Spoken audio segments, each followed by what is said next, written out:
vamos a dialogar con uno de los investigadores del Observatorio de la Deuda Social Argentina, que tiene la prestigiosísima Universidad Católica Argentina. Estamos hablando de Eduardo Donza, a quien saludamos en este preciso momento. ¿Qué tal, Donza? El gusto de saludarlo. ¿Cómo le va? Sí, buenos días, gracias por el llamado. Por favor, gracias a usted.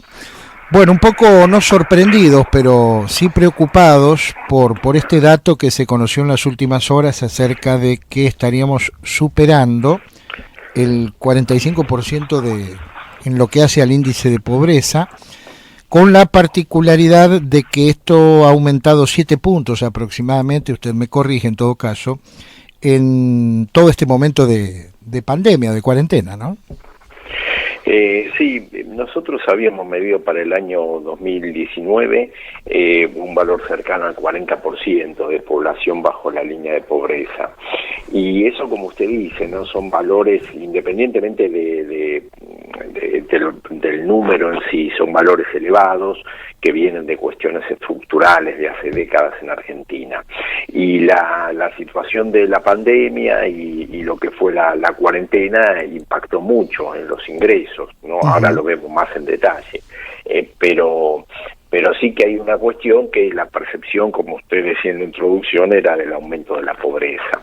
Y según los valores que nosotros obtuvimos de una encuesta que realizamos para el Gran Buenos Aires, solamente para el Gran Buenos Aires, a principios de mayo, con datos de esa encuesta y también con datos que después se publicaron del INDEC sobre ingresos del primer trimestre, ingresos globales, estimamos que la pobreza puede estar en un valor cercano al 45%, ¿no? Lo cual es elevado, pero es una cuestión que puede seguir agravándose con el tiempo, ¿no? De esto estábamos hablando de mayo.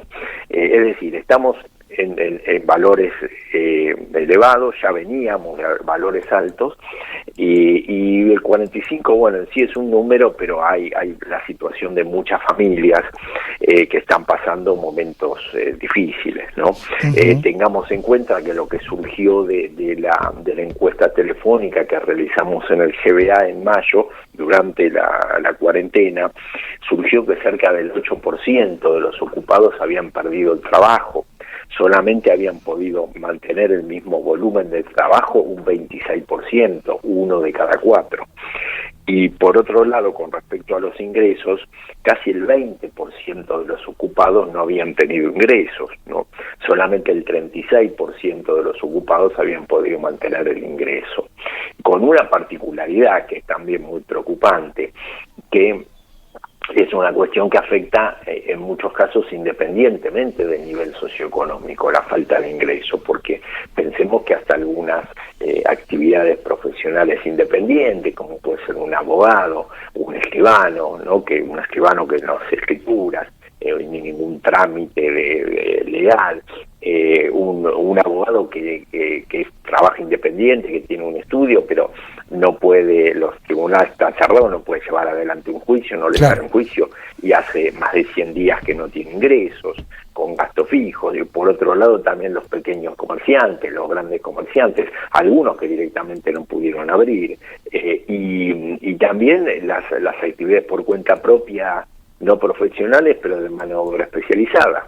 Sin ir más lejos, un peluquero que hace más de 100 días que no puede trabajar, ¿no? Datos realmente impactantes, no sorprendentes, pero realmente tétricos, ¿no? Ahora, ¿le ha sorprendido algo de la aparición de todos estos datos? Si es que lo ha sorprendido. Lamentablemente se intuía, ¿no? Hasta el 45% es un número, pero puede estar por encima de eso, ¿no? Ya en algunos momentos hasta la magnitud es tan grande y tan importante que es lo mismo que sea 45 o más, ¿no? Es una situación complicada, con esta particularidad que también la estructura productiva formal está muy afectada, ¿no? Siempre hablamos de un sector microinformal, de las estructuras productivas que que ocupan a casi el 50% de los ocupados, y que ese es el problema, porque tienen baja productividad, porque no tienen protección laboral, ¿no? Pero ahora tenemos ese sector productivo formal, ¿no? El sector que paga impuestos, que está afectado. Y ahí podemos caer, si avanzamos un poco más, estamos ante un Estado que necesita hacer más gastos, ¿no? Para solventar a las familias y a las empresas también, porque hay fuertes ayudas a las empresas, que necesita el Estado hacer más gastos para sostener la economía por un lado, sin que se fundan las empresas, y la calidad de vida mínima de las familias, pero por el otro lado, ante la necesidad de gasto, igualmente tenemos impuestos, recaudaciones impositivas que son menores, ¿no? Claro. Eso es una cuestión muy seria. Buen día, Donza, ¿cómo le va? Soy Analía. Buen día, encantado. Lo mismo digo, usted es licenciado, ¿no? Sí, soy de sociólogo. Grado, soy sociólogo, sí. Como sociólogo le pregunto, independientemente de este estudio, ¿la gente puede reaccionar mal frente a lo que está pasando? Digo, ¿puede haber alguna explosión o alguna cosa así, alguna reacción extemporánea o por este tema? Por lo que le está pasando, claro. Sí, no, le comprendo, me parece que comprendo. Hasta ahora esas cuestiones si existen, son muy menores, ¿no? Es decir, por un lado hay una valorización que el gobierno sí que en eso es bastante efectivo para transmitirlo, de una valorización de lo que es la necesidad, ¿no? De cuidar la salud y cuidar la vida. Pero claro, son más de 100 días, ¿no? Que se está llevando adelante. Entonces, lo que era en un principio, bueno, son 15 días, son 3 semanas y después vemos. Y después algo que tenemos bueno, que todavía nos queda, es un tejido de protección social, ¿no? Relativamente eficiente, que otros países de América Latina no lo tienen. Ya teníamos un sistema muy aceitado de poder transferir recursos a las familias más necesitadas, que era la asignación universal por hijo y otras pensiones no contributivas. Se reforzó eso, se reforzó también las transferencias del IFE, que son los 10.000 pesos. Entonces hay por un lado una contención para esos sectores un poco más necesitados, y también una red que hay ONGs, hay iglesias de diferentes cultos, ¿no? Y algunas acciones también de organizaciones de base, algunos trabajos interesantes que pueden dar los intendentes, es decir, las autoridades territoriales, como apoyo para tener para llevar calma, ¿no?, a la población. En ese sentido, no es que eso traiga una excesiva seguridad, pero hasta este momento funcionó y esperemos que pueda seguir funcionando esa red de contención, ¿no? Donza, para finalizar, y desde ya le agradezco su gentileza en recibirnos, con estos datos y con, bueno, un aparato productivo seriamente dañado, ¿no?, ¿se puede tomar una cierta proyección de aquí hacia finales de año? Bueno, a ver, la proyección, si uno ve con lo que es la parte productiva, con lo que es el Producto Bruto, las evoluciones, las estimaciones que parecen más serias de especialistas estarían hablando de una disminución superior al 10%, ¿no?, que es una cuestión muy seria, es un cimbronazo muy serio.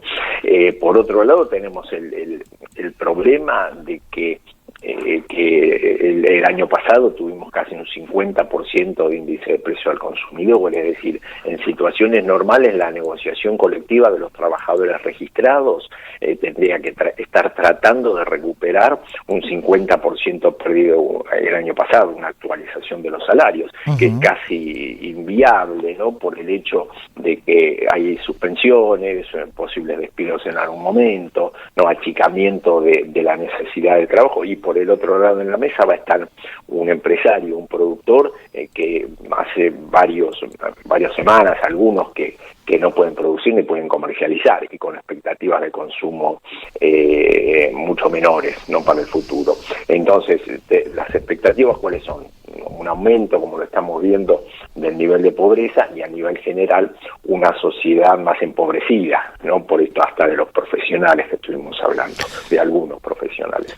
Entonces, las expectativas de salida pueden ser desarrollar, sí, esta vez, políticas de Estado que sean consensuadas, que sean sustentables en el tiempo, consensuadas no solo con el sistema político, sino también con los productores, con los representantes de trabajadores, con organizaciones de base, teniendo muy en cuenta las economías regionales. Uh-huh. Si logramos hacer eso, que apunte al empleo genuino, a la producción para un mercado interno y también mucho para un mercado externo, y logramos ponerle valor agregado a los productos argentinos, puede ser que salgamos adelante.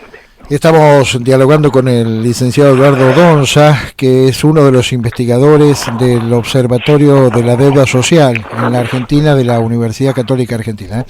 Donza, ha sido usted muy amable, le enviamos un saludo, que tenga una buena jornada. Bueno, igualmente para ustedes, que pasen un buen día y bueno, a seguir cuidándose. Claro que sí, igualmente. Así que bueno, muchos saludos para todos, muy buen día. Lo mismo digo,